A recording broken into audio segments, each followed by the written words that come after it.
Welcome to today's episode of The Exceptional Caregiver's Life, a podcast about families navigating disabilities. We are thrilled to introduce an incredible caregiver joining us today to discuss today's topic, caring for the caregiver. They'll share their unique perspective, the challenges they've faced, and the strategies they have used. I'm Liz Phipps. And I'm Wendy Robertson. Today's guest is Lynn Zalany. Lynn is a social worker by profession who worked in the healthcare field for many years. Lynn left her job about 10 years ago to homeschool her son, who is autistic. Her son is now 23 years old and is her only child. Lynn is also the primary caregiver of her 88-year-old mother who lives close by. Her journey has shaped her perspective on advocacy, resilience, and the importance of building support systems. She joins us to share her insights, her challenges, and the way she finds strength and purpose through caregiving. Hi, Lynn. Thanks for joining us. Hi. Thank you very much for having me. Thank you. So excited to have you. Yes.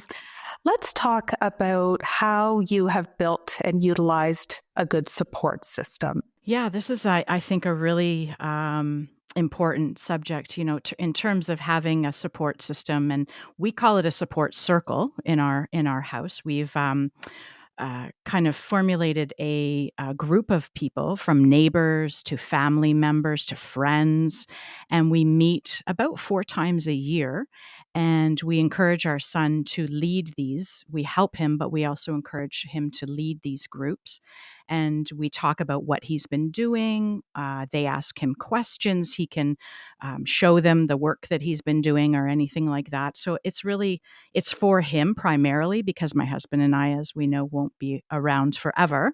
So it's kind of a multi-level reason to do this, for him to also have support, but also for the future when we're not going to be around so much. So that's one of the important aspects of the support network that we have developed in our family. That's great. And what about your family itself? Mm-hmm. Whether that's siblings, cousins, aunts, uncles, how does that look like for you in terms of who you have for support? For us, we live in Toronto, and our family in Toronto is very supportive. Specifically, my brother, who is actually a part of our son's ABA services and team when he was much younger. So my brother's been very involved and continues to be on our team and respite. He provides respite for us because my son knows him so well. And my mom, those are the two. My mom is elderly, yes, but she's still much involved in respite as well for my son. Those are our two main. We have friends as well in the Toronto area, and family on the outskirts of the GTA help us when they can, but our primary are the families and friends in Toronto area. It sort of makes you think about the importance of geography when it comes to having that type of support and having family live close by, whether they're helpful or not. But geographically, that could make such a difference, just given everybody's busy lives. I think about myself personally. My parents are deceased. I've got 2 sisters, one in the U.S. and one in Alberta. So for me personally, family on my side has not played a role in being able to support our daily living, our help with our son, our family, that kind of thing. Right. And then my extended family on that side, while they live close by, there's some challenges with getting support from family. And I think some people sort of mistakenly believe family comes to you when you're going through situations like this. I don't always think that's the case. And I think, we've had to rely on others, whether that's friends, whether that's colleagues, sometimes strangers on the street. If you get talking to them, yes, they can become an immediate connection. I don't know if you've ever been in that position. Absolutely. For me, that is what has gotten me through this journey to date, is the circle of friends, of my neighbors, right, of my other daughter's school-aged kids' moms, right? And without them, they come to my rescue all the time, whether it's a cup of tea at my door because Bridget has done something, and I'm just having a bad day or not sleeping. Family can't always be there, sadly. Not everybody has that luxury. My mom is elderly and not able to help. Unfortunately, my biggest support passed away. And my other sister, like Liz, lives in the United States. So we have extended family that are amazing, but they live just a little bit further, and they also have twins, so that doesn't help. They're little, but yeah, it's good. I'd really like to hear more about or learn more about these micro boards. How did you, like my daughter is nonverbal, so how would you set up something like that? Because that really interests me. Yeah, we actually had a professional facilitator start off the group for us. So we got the people, obviously, who Nicholas, our son, wanted to be there. But it was basically just she kind of helped us walk us through the process. So that's what we did. We do it on our own now, but she was able to help us. So we actually got some professional help to start our microboard. And where did you find her? Or the professional? We actually did a course through P4P for housing, and she was our facilitator. So we asked her to continue and help with us. So it was just a connection we had made through another course. So that's how we found our facilitator. They are around, actually Microboards Ontario, I think, is a really good resource to find these facilitators. But it also shows to me the importance, as Liz was saying, family is not always available for many reasons. And, joining a caregiver support group or, professional respite if possible. There are other avenues as well, because my greatest support system, like you, Wendy, passed away as well in 2018, my father.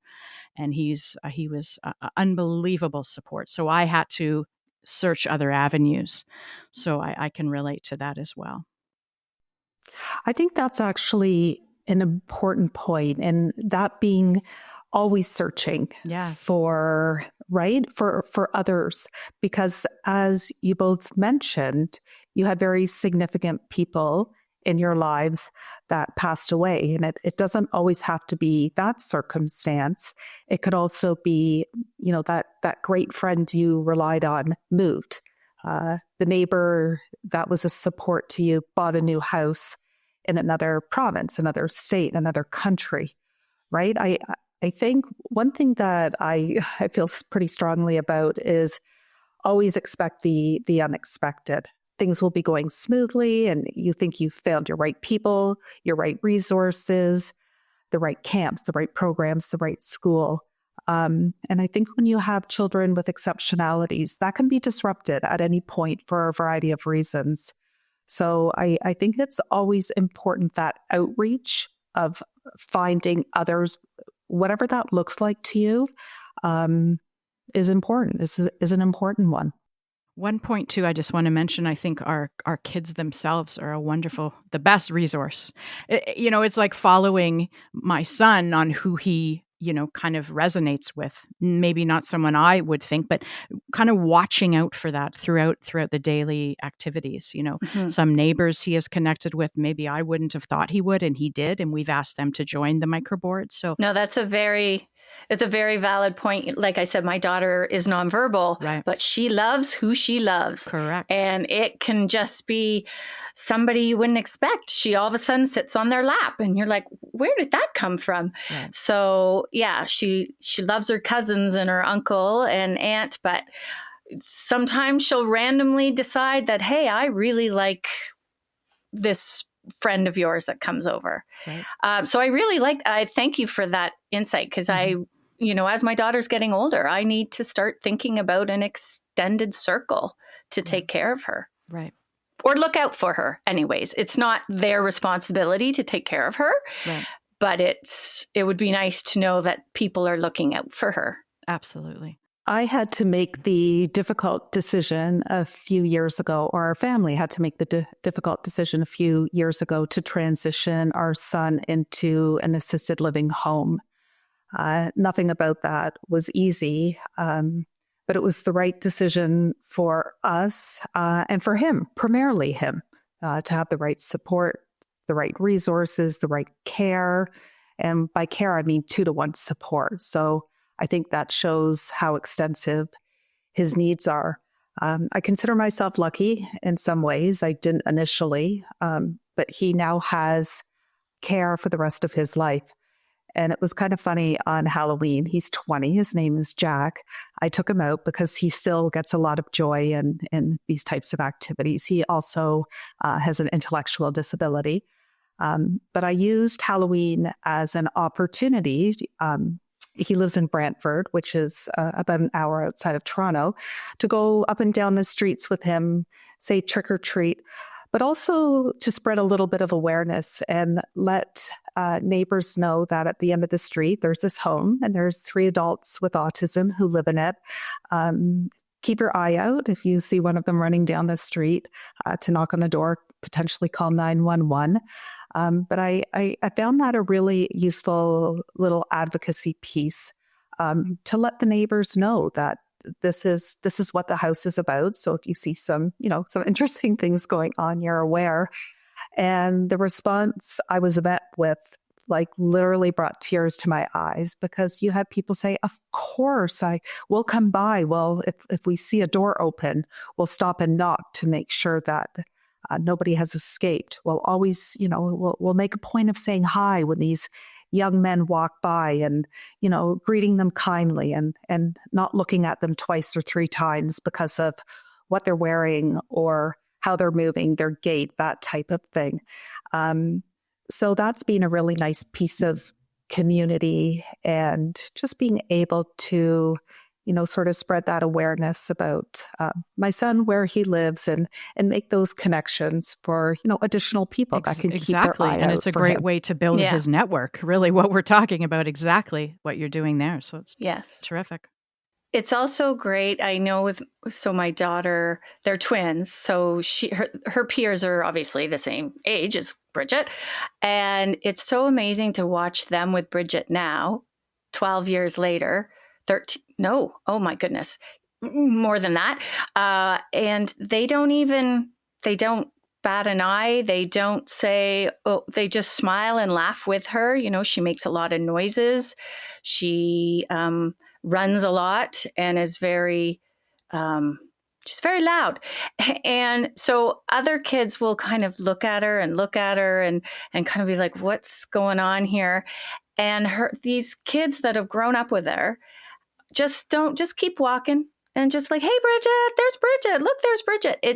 It's built such I love that there is this generation of kids growing up that have been exposed to exceptional kids. And I want to see it happen more and more, make it the norm. And so I like the fact that you're building this community around your son, which just spreads awareness. It spreads acceptance. So good for you. Kudos to you. Yeah, thank you. So we've talked a little bit about, sort of this topic. I want to move it along to burnout, caregiver burnout. What a real topic. And the 3 of us are caregivers to children, to adults with special needs. So, Lynn, I want to turn it back to you and talk to you about how you've been able to recognize your burnout. How do you prevent your burnout? How do you manage your burnout? You've experienced, I have no doubt, at probably all different times of your life with your child. But I think this is a really important topic that people in general experience. But I think when you're caring for somebody with exceptional needs, it feels a little different. Yeah, definitely. I think, to say we need to be aware of the signs first, to know what they actually are. It may sound simple, but I think it's something that a lot of us, we're always looking out for others instead of ourselves.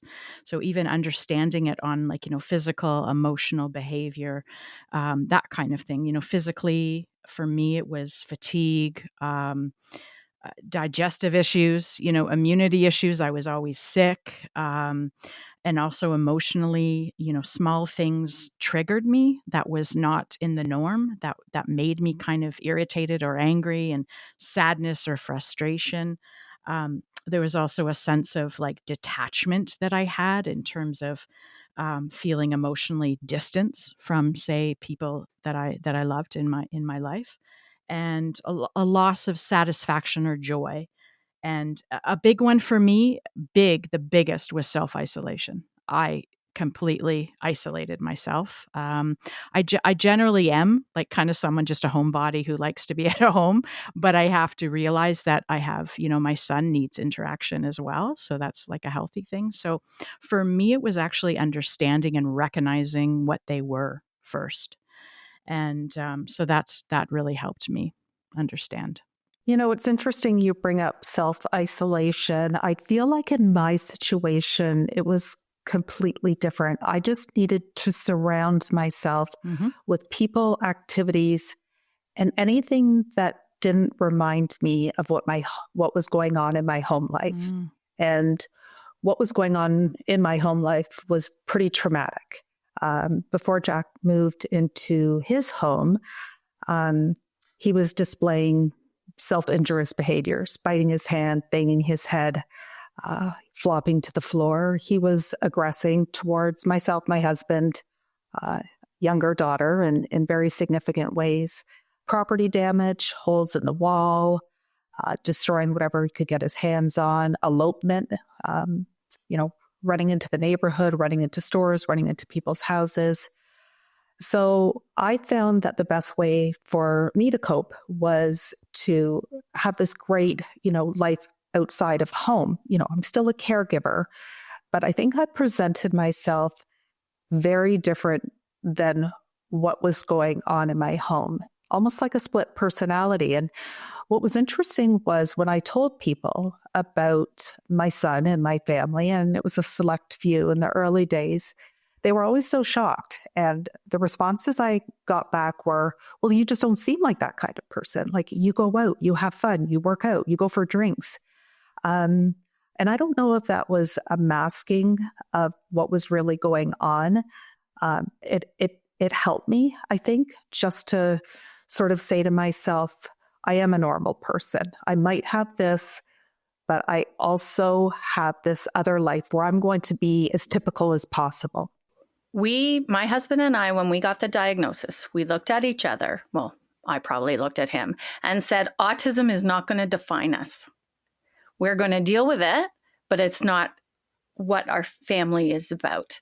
So we have a social life. We have an active social life. Where I guess I can relate to you, Liz, is I volunteer a ton, and I volunteer too much, to the point, people make fun of me, like, oh, of course my mom's going to volunteer for that. But I always say, sitting around doing nothing, I'll feel sorry for myself and mourn the kind of family that I thought I was going to have. We can't pick up and go to the movies. We can't just go to a restaurant. We have to plan and pack and, where are we going to sit? Vacations, those kind of things. So me being active, very physically active as well, but also just doing good and volunteering makes me feel good. It's something I can control. I can't control autism, and I can't control what kind of mood she's going to wake up on any given day, but I can control what I put back out into this world. So if that's my way of coping with it, then that's my way of coping with it. And same with you, Liz, if that means you go out and you have a social life outside of your home, you do what you do you. We have to still remain people, individuals. I do think we all do what works for us, right? But then I think the question becomes, is it working for us? And Lynn, I want to go back to what you said about the whole self-isolation. Was that working for you? I'm really curious. That's a great question. Was it working for me? Maybe in my own mind it was, but I don't think it was a good coping strategy. I think, Wendy, you touched on something about control. We can't control autism, but I think in my own mind, staying at home and isolating was my way of, quote, control. It was more of an illusion of control, but I'm realizing that now that I've understood that what you guys are saying exactly, that I do need my own life. I've actually started a job where I travel now. Can you imagine? I went from self-isolation to travel. Woo! So I've really pushed out of my comfort zone. So there is hope, okay, from self-isolation. But I don't think I was coping. I don't think self-isolation is a great strategy.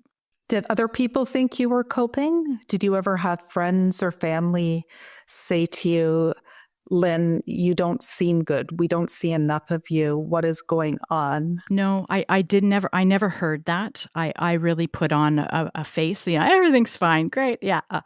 That was my way of coping initially, especially when Nicholas was much younger. But no, I did not have that because I think not only my face of everything was fine, I was not able to ask I for help. I think that's a really big thing that we need to learn to ask for help. And I did. I learned to ask for help. I was clear. Took me a while, but talking from the I point of view, I need this, and big. It took time, but actually putting myself on the to-do list, wow, that was new, and I did. That was a real shift for me. So actually, good for you, including myself. So I love that. I love you saying I put myself on the to-do list, and I hope you were number one on that to-do list. I tried. Maybe not every day, but at least I was on the list. So that was pretty good. That's a good start. I learned to finally ask for help when my sister passed or was sick. And everybody, and you have to turn it around to yourself too. Like if one of my friends was going through this trauma, of course I would want to do anything I possibly could. And it took someone finally saying to me, Wendy, you have so much on your plate.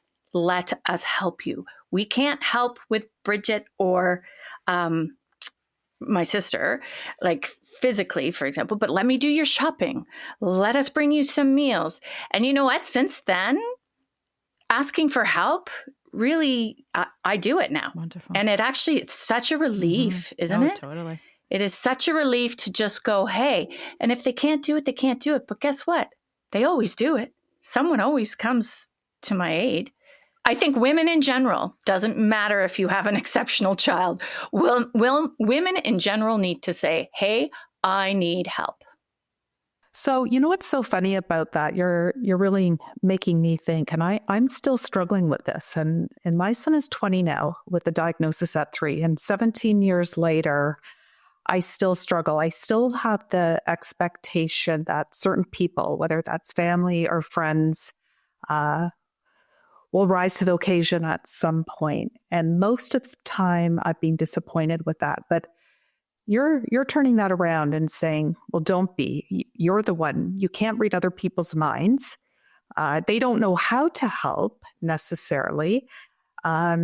It's more you go to them and you ask. Now, I will say that where I did ask in sort of a funny form was we got help within our home, and that would be the form of a nanny, a dog walker, a house cleaner, like all of these really expensive things that wasn't, I don't think, always the right way of getting help, but it's sort of, I was able not to have to put myself out there with friends and family and just be more resourceful with others. Excellent. Years ago, I was seeing a therapist back in my 20s. And years ago, she looked at me and said, do you think people are mind readers?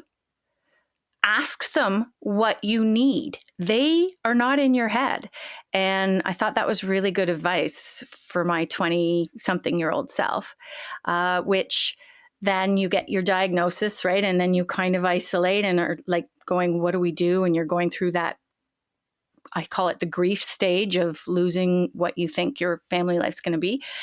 And then, then like asking for help. It's so uncommon. It's so unnatural, I think, for women especially, but man, it feels good. Definitely. For me, it was more of an adjustment of my own mindset. That's what really helped me is putting myself on the list, but also practicing, self-compassion, that no caregiver's perfect, and I need to have, my life as well, my own life. And it's normal to feel, frustrated and tired, and also to accept imperfections, like just to acknowledge that some days are just going to be good enough, Yes. So My house is a disaster and always will be, and I've had to let it go. exactly. So for me, it was more an internal thing. I'm still working on it, of course, but that was the shift for me, the change of the channel, to realize that, that I have to start practicing self-compassion. And what do you do, Lynn, today in terms of self-care? Do you want to list off a few things that make you happy, that, fill your tank, that give you that break and make you realize you're doing something, putting yourself at the top of the list? What are some of the things that do it for you? Yes. I try to keep it simple, honestly. First thing, I'm repeating myself, but putting myself on the list. That is a really important first step, because again, to forget that, there's nothing else is going to happen. So I do have this kind of 15-minute rule where, the beginning of the day and the end of the day, I take for myself, whatever that means for me. If it's, reading, mindfulness, relaxation, just with no one. That is my first. I find that really helpful, beginning and end. Also practicing saying no. Whoa. Like setting boundaries for maybe something I can't do or I'm not interested in, like knowing where my energy needs to go, but politely declining, extra responsibilities that may drain my energy or time. I've really become aware of, and that's helped me a lot. Just incorporating some mini workouts for me, like nothing too extraordinary. I don't get to a gym, but it's, flipping on YouTube and, spending maybe 5-10 minutes when I have, just doing something for myself. If it's stretching, something really simple. Nutritious meals. I try to eat as healthy as I can, stick to the veggie fruit, standard stuff. And hydration. I have found when I am not hydrated, everything's going down. So those are some simple things. But also, engaging in like a hobby, having my own outlet, something simple away from the house. Again, that was new for me. I really had to discover that. If it's, a tea with my friend on Friday afternoons, I stick to the schedule and I try to continue that as well every week. So those are a couple things. Yeah. Well, Lynn, you have been a wealth of knowledge. Like, wow, what a great talk. Thank you so much for your insight. I want to thank our listeners for listening to The Exceptional Caregiver's Life. I'm Wendy Robertson. And I'm Liz Phipps. This podcast was made possible by the Surrey Place and the Family Advisory Council. If you want to learn more about this topic or about Surrey Place and the FAC, please visit www.surreyplace.ca/podcasts. Thank you for listening. If you enjoyed this episode, please write us a review and subscribe to the podcast to stay up to date. We hope you can share this with someone who might enjoy it. Bye for now.